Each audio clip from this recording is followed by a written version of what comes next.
Ladies and gentlemen, what you guys must understand is this one almost bring tears to my eyes because it's so true. When you're young, when you were younger, your narc parents, they would take you to weird places. Out of the blue, they would just pop up and just take you someplace that was very weird. Sometimes, a lot of times, they would just leave your brothers and sisters and only take you. Do you guys want to know why? Okay. Well, I'm going to tell you why. The reason why your parents would do this, ladies and gentlemen, is because your parents knew the good person that you were in the inside. They knew you were that empath, ladies and gentlemen. And they could only imagine what it would be like if they were good as you. They could only imagine what it would be like to bathe in your energy, if you get what I mean. When I say this, ladies and gentlemen, I mean like they would love to be in your energy, to be in your good energy, because they would feel like, well, if I'm around it, I could be a part of it too. But they knew who they truly were on the inside. And this was not the truth. But in order to feel a part of something, to feel like they didn't have a void that needed to be filled, ladies and gentlemen, do you understand where I'm coming from? They would take you to these places and hang around you and be around you. This happened quite a few times to me. Go to this place, no sisters and brothers.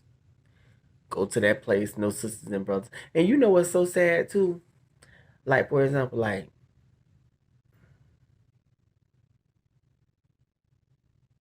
I could tell that mine could see that I was artistic.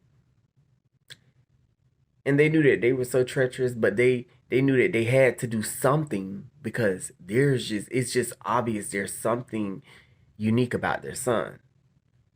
So I got to do something. I mean, I got to do something.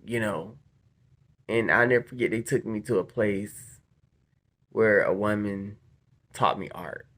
I mean, she didn't teach me art. It was already in me, but she was, just one of those ones that just, oh, and I'll teach you how to draw. And it was just very different. I felt so weird. I felt like it wasn't a place that I should have been, but it's what happened in my life, ladies and gentlemen.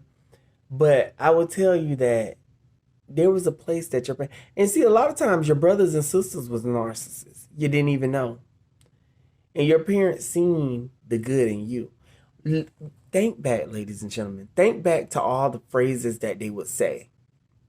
Certain things that they would say to you.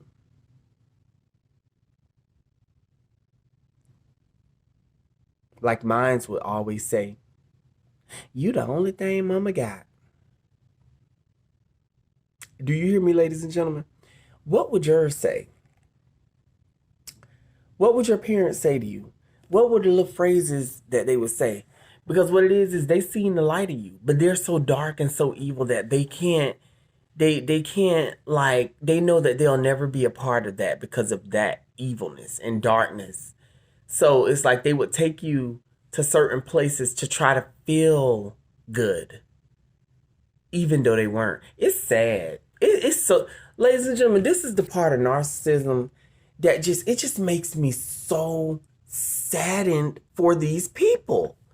And I mean, I ain't talking about, you know how they say don't feel sorry. I don't feel sorry for them. I'm just saddened by they're so broken.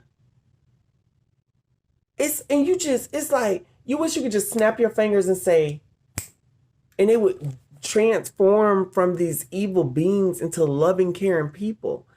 But you can't because they feel like they're gonna. It's sad. Shit is so sad. I'm not gonna lie. It's so sad, and it's like they're running from their real self because they feel like they'll only ever be accepted with their false self. I'm like, because they need the world to approve of them. They don't approve of themselves, ladies and gentlemen. They need you, me, all of us to approve of them. They don't approve of themselves. I'm like, so you mean to tell me that you're putting God, like you're making people the God of your own world? You don't approve. How could you not approve of something that you're generating? How could you not disapprove of something that you're generating?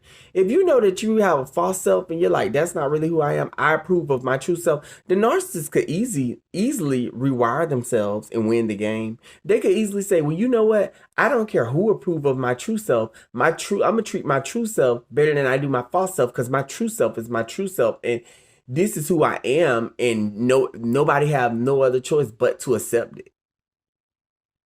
Why not just live the game like that? Who said the false self had to be validated? Who said who said you had to live in your false self, narcissist? No one. Who said that that's who we approved of? Hell, we might like, of course, we all like the true self better than the false self.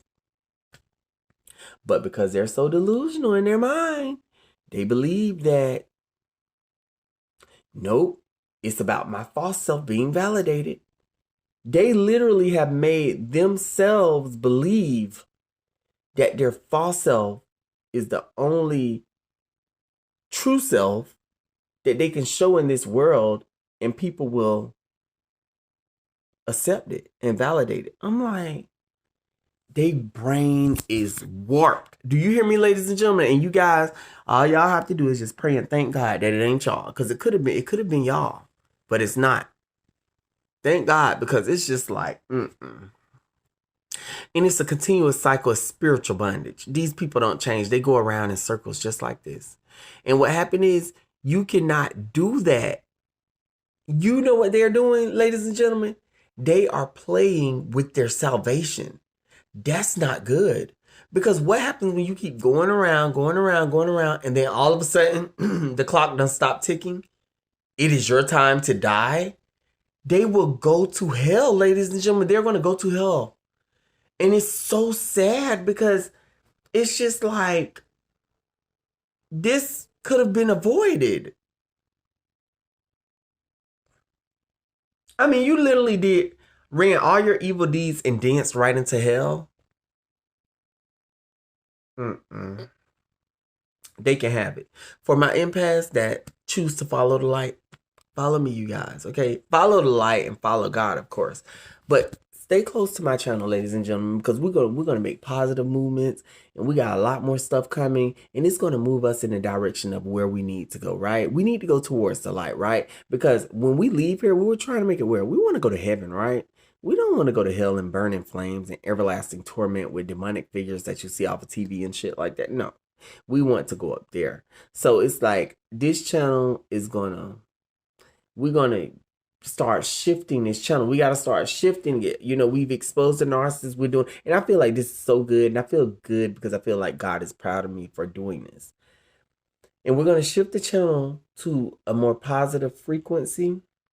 Basically meaning, like, I'm still going to talk about narcissists, but we're going to shift it to a positive frequency, like have it going into a positive direction. Like, I don't even really want to do all the, like, cursing music and stuff anymore. I want to do like good music that motivates people and brings prosperity and, you know, just all kinds of things. You know, the power is in the tongue, and I want to do that. I don't want to do all the bad rap. That's why I had to graduate from a lot of people, because they're not on the level that I want to be on.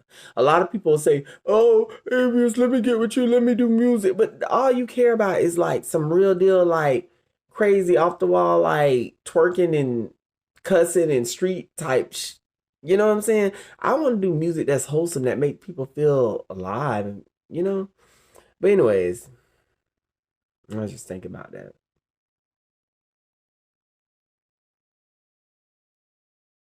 I'll see you guys in more videos, all right? I'm out.